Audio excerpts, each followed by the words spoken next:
The hushed ambiance of La Fleur, a restaurant where crystal clinked like secrets whispered and the aroma of truffle oil hung thick in the air, was Denise Carter's temporary sanctuary. As a server, she navigated the maze of linen-draped tables with practiced grace, a symphony of forced smiles and memorized specials. Tonight, however, the routine was shattered by a legend. Clint Eastwood. There he sat, at table 12, the man whose stoic presence had graced her childhood screens. Now tangible, breathing, ordering the filet mignon. A tremor of excitement, laced with crippling self-doubt, rippled through her. This wasn't just another VIP, this was a beacon of her youthful dreams. A reminder of a world beyond the relentless grind. The pragmatic voice of her manager, Brian, echoed in her head, warning against any personal interactions. But the pull was too strong. As she delivered the perfectly seared steak, a folded napkin clutched in her trembling hand, Denise abandoned protocol. "Mr. Eastwood," she blurted out, her voice a nervous squeak. I've admired your work since I was a kid. Would you mind signing this?" Brian materialized instantly, his face a thundercloud. "Denise, what do you think you're doing?" he barked, his voice cutting through the elegant murmur of the dining room. Clint Eastwood, his gaze steady, turned towards Brian. "She's not bothering me. Brian, it's all right." His voice, a low rumble, carried an unexpected warmth. Brian, visibly flustered but unwilling to back down, turned back to Denise, his anger simmering. "That's enough. Denise, we have standards to uphold here." He grabbed her arm. "Come with me, now." Denise's heart pounded in her chest as Brian dragged her towards the back office. Clint Eastwood watched, a flicker of concern in his eyes. But ultimately, he remained seated. Inside the cramped office, Brian unleashed his fury. "Are you insane?" he bellowed. "Do you have any idea how many people would kill for your job? And you throw it all away for an autograph?" Denise stammered. I just what? Just decided to act like some starstruck fan? This isn't a meet and greet. Denise, it's a business. You're fired. Clean out your locker and get out." The words hit her like a physical blow.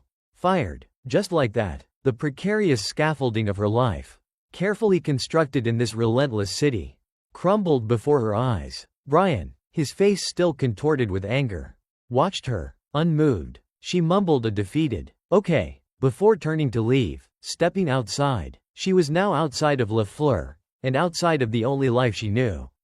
And she couldn't help but start to cry. The city lights blurred with her tears as she walked to her beat-up 10-year-old Honda Civic. As she drove off, she didn't know what she was going to do next. The Civic felt like a metal coffin, each mile traveled carrying her further into despair.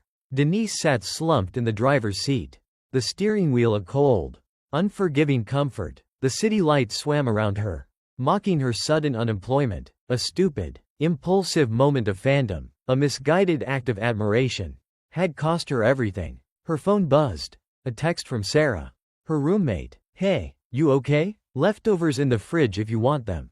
The simple gesture of kindness felt like a fresh wave of guilt. Sarah, always supportive, always understanding, didn't deserve to be burdened by her failures.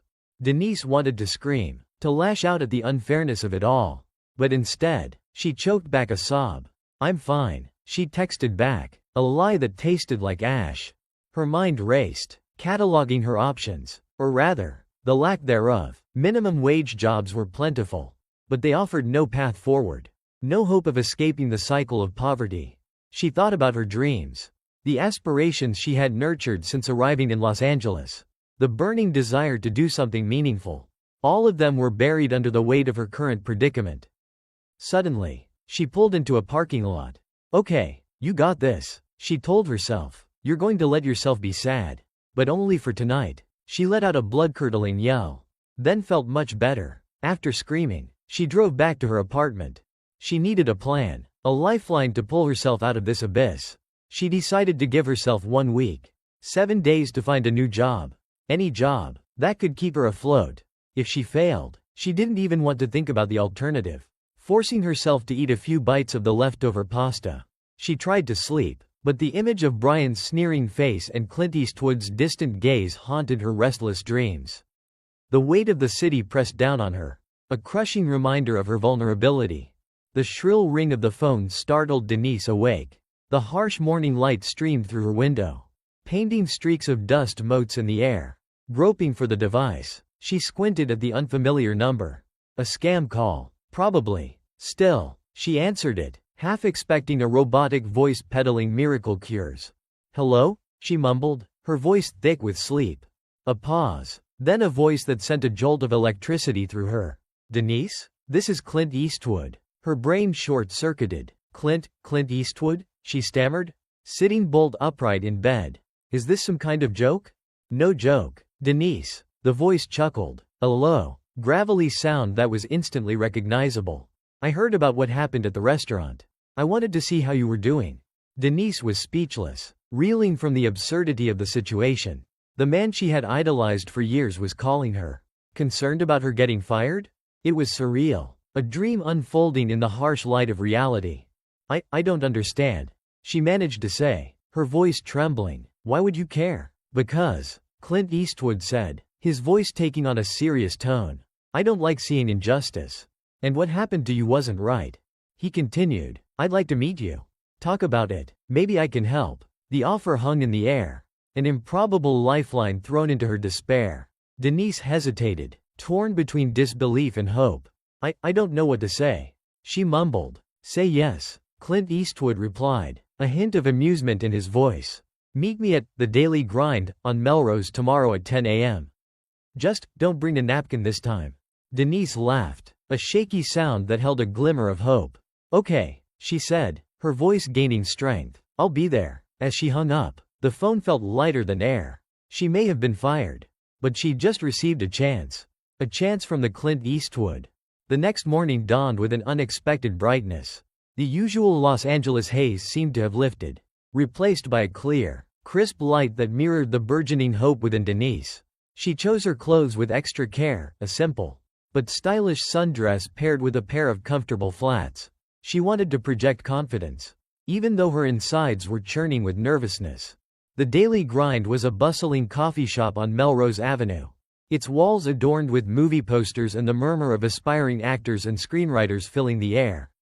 Denise spotted Clint Eastwood sitting at a corner table, his iconic silhouette unmistakable even from across the room. Her pulse quickened as she approached, her palms starting to sweat.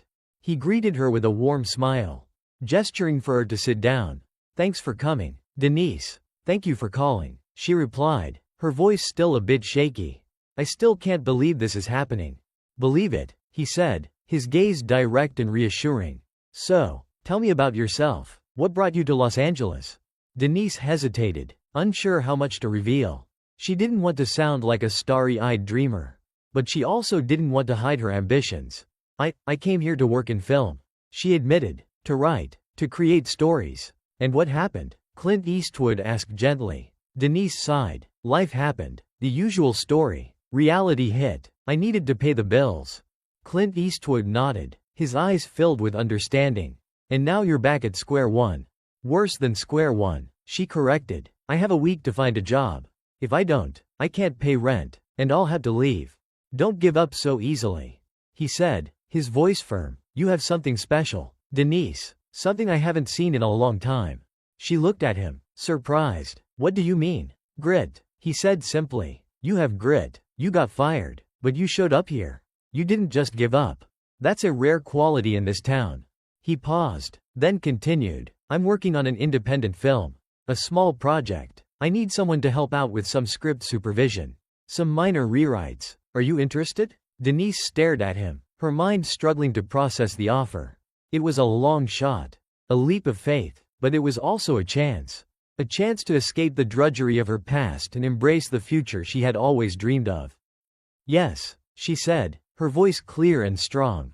"I'm interested." Clint Eastwood's independent film was a world away from the polished glamour of La Fleur. It was a chaotic, exhilarating, and often frustrating environment, filled with passionate artists working long hours on a shoestring budget. Denise found herself thrown into the deep end, learning on the fly. One day she was getting coffee for the crew. The next day she was researching historical inaccuracies in a script draft. Her official title was script assistant, but her duties were fluid and ever-changing. She spent hours poring over the screenplay, meticulously checking for continuity errors, researching historical details, and suggesting dialogue tweaks. She attended every production meeting, absorbing the discussions about cinematography, set design, and casting. She discovered a whole new vocabulary, a language of lenses, angles, and f-stops. The learning curve was steep, but Denise embraced the challenge with unwavering enthusiasm. She thrived on the creative energy, the collaborative spirit, and the sense of purpose that permeated the set. She found herself working alongside seasoned professionals, people who had dedicated their lives to the art of filmmaking. "So, you like the film biz, huh?" asked a burly camera operator named Frank during a break. Denise smiled. "Yeah, I love it, but I feel like I'm drinking from a fire hose." "It's always like that," Frank chuckled. "The most important thing is to ask questions. Don't be afraid to make mistakes." Making mistakes was definitely something Denise was experiencing. She was still haunted by the memory of her past. But the more she learned, the more she came into her own. She still had a long ways to go, but she was well on her way. The reality of filmmaking, Denise quickly learned, was a far cry from the romanticized image projected on screen. It was a relentless grind of long hours, unexpected challenges, and the constant pressure to deliver perfection. One particular day, Denise stumbled into a mistake during a complex scene involving a period car and multiple actors. It was a small error, a misplaced prop on the dashboard, but it was enough to disrupt the entire flow of the take. The director, a volatile but talented woman named Sarah, not her roommate, exploded in frustration. "Denise, what happened?" she yelled across the set. "I'm trying to shoot a film here. Are you even paying attention?" Denise felt her face flush with shame. All eyes were on her, the weight of the entire production pressing down on her shoulders. She stammered an apology, explaining the error and rushing to correct it. The scene was eventually salvaged, but the incident left her shaken and questioning her abilities. Later, as she sat alone during the lunch break, picking at a sandwich, Kara, the film's lead actress, sat down beside her. Kara had a reputation for being both talented and intensely private. Denise never felt worthy of her time, but she couldn't help but listen to what she had to say. "Hey," Kara said gently, "I saw what happened back there." Denise braced herself for criticism, but Kara's expression was surprisingly kind. "It's okay," Kara said. "Everyone makes mistakes. The film industry is built on them." Denise looked at Kara, surprised. "Really?" "Yeah, it's all about what you learn from them. Don't take it too hard. We're all just trying to tell a story here." Kara's words were surprisingly comforting. They helped Denise to realize that failure wasn't fatal, that it was a necessary part of the learning process. She redoubled her efforts, meticulously checking every detail, anticipating potential problems, and constantly seeking feedback from the crew. She decided to use every mistake as an opportunity to grow, to refine her skills, and to prove herself worthy of the chance she had been given. Weeks turned into months. Denise continued to work tirelessly on the independent film, absorbing everything she could, from the technical aspects of filmmaking to the subtle nuances of storytelling. One day, Clint Eastwood pulled her aside after a particularly productive production meeting. "You're doing great work, Denise," he said, his voice filled with genuine appreciation. "I've been watching you. You have a good eye, a sharp mind, and a real understanding of story." Denise felt a surge of pride. "Thank you, Mr. Eastwood," she said, her voice filled with gratitude. "Don't call me Mr. Eastwood," he chuckled. "Call me Clint." The compliment boosted her confidence, reinforcing her belief in her abilities. Clint then told her of another project he was working on, a larger, higher-profile film, and expressed an interest in having her join the team. The new role was demanding, with increased responsibility and complex challenges. "It won't be easy," Clint warned. "You'll be working with some of the best in the business. People who have been doing this for years. You'll need to be prepared." Denise hesitated. She knew the opportunity was incredible, but she also questioned whether she was truly ready. Doubts gnawed at her, whispering insidious questions about her abilities, her worthiness. "I don't know, Clint. I don't know if I'm good enough." Clint Eastwood put a hand on her shoulder, his grip firm and reassuring. "Don't sell yourself short, Denise. I wouldn't offer you this opportunity if I didn't believe in you. You have the talent, the drive, and the passion. You just need to trust yourself." His words resonated deeply. dispelling the shadows of doubt and igniting a fire within her. She looked at Clint Eastwood, her eyes filled with determination. "Okay," she said, her voice strong and confident. "I'll do it. I won't let you down." The new film was a different beast altogether. The scale was larger, the stakes were higher, and the pressure was intense. Denise found herself working alongside seasoned professionals, masters of their craft, each with decades of experience. The set was a whirlwind of activity, a symphony of shouting voices, flashing lights, and frantic activity. One day, during a critical scene involving a complex special effect, Denise noticed a major problem with the lighting. It was subtle, a slight misalignment of the filters, but it was enough to ruin the entire shot. The director, a renowned perfectionist with a famously short fuse, was about to call action when Denise spoke up, her voice barely audible above the noise. "Excuse me," she said, her voice trembling slightly. "There's a problem with the lighting. The filters are misaligned. It's going to create a flare in the shot." The director stopped, his expression incredulous. "What are you talking about?" he barked. "I have been doing this for over 30 years. I am positive, sir, if we shoot it like this, it won't look good," Denise said, standing her ground. "I can show you." With a sigh of exasperation, the director agreed to investigate. Denise quickly demonstrated the issue, pointing out the precise alignment of the filters and explaining the potential consequences.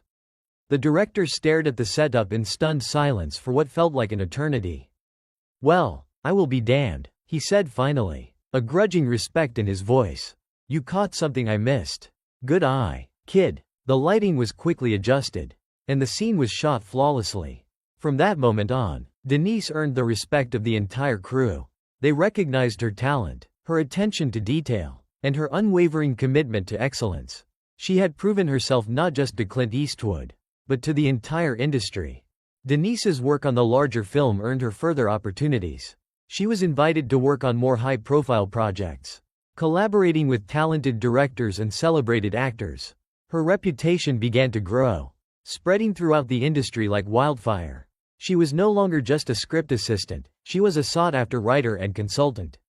Known for her insightful feedback, her creative ideas, and her unwavering dedication. One evening, Denise was invited to attend a private dinner with Clint Eastwood.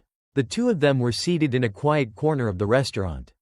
They looked across the table at one another, and smiled. "How does it feel?" Clint asked. Denise reflected on her journey, from the depths of despair to the pinnacle of success. "It's surreal," she admitted. "I can't believe how far I've come." "You earned it, Denise," Clint said, his voice filled with pride. "You had the talent and the drive. All I did was give you a little push. You gave me more than a push." "Clint," Denise said gratefully, "you gave me a chance to believe in myself." Clint leaned back in his chair, his eyes twinkling. "And what are you going to do with that chance?" Denise smiled. "I'm going to keep writing, keep creating, keep telling stories, and hopefully, I can inspire others to follow their dreams, no matter how impossible they may seem." The atmosphere buzzed with anticipation. The Golden Lens Awards, a prestigious event celebrating the best in independent film, were in full swing. Denise sat nervously in the audience, her heart pounding in her chest. She was a nominee for Best Original Screenplay for her work on a small, poignant film she had written about second chances.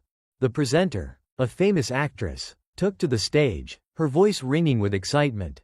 "And the Golden Lens Award for Best Original Screenplay goes to Denise Carter." A wave of disbelief washed over Denise. She stood up, her legs trembling, as the audience erupted in applause.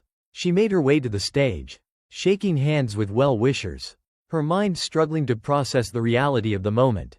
Clint Eastwood was waiting for her at the podium, a warm smile on his face. He handed her the award, a gleaming golden lens, and gave her a hug. "I always knew you could do it, Denise," he whispered in her ear.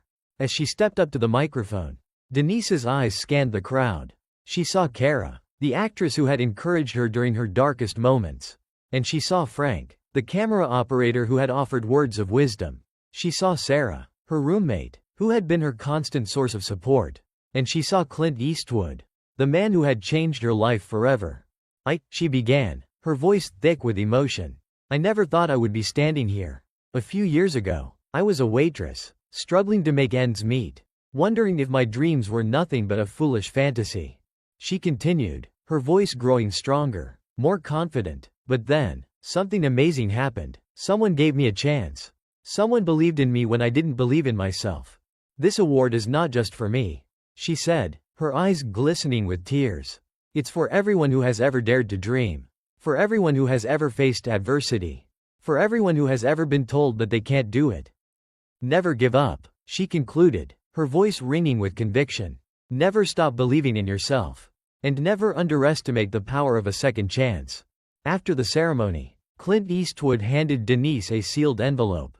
This is for you, kid, he said, his eyes twinkling. Consider it a little investment in your future. Inside the envelope, Denise found a glowing letter of recommendation from Clint Eastwood and a substantial check. Enough to allow her to finance her own film project. Overwhelmed with gratitude, Denise looked at Clint with a mixture of awe and appreciation. I don't know what to say. Clint, she said, her voice trembling. Thank you. Don't thank me, he said, his voice gruff but affectionate. Just keep telling stories, Denise. The world needs them. Denise nodded, her eyes filled with determination. As she stepped out into the night, the city lights seemed to shine a little brighter. The possibilities stretching before her like an open road. She had faced her fears, overcome her doubts, and emerged stronger, more resilient, and more determined than ever before. She was ready to embrace her future, to create her own stories, and to leave her mark on the world. She was finally on her way, and there was no stopping her now.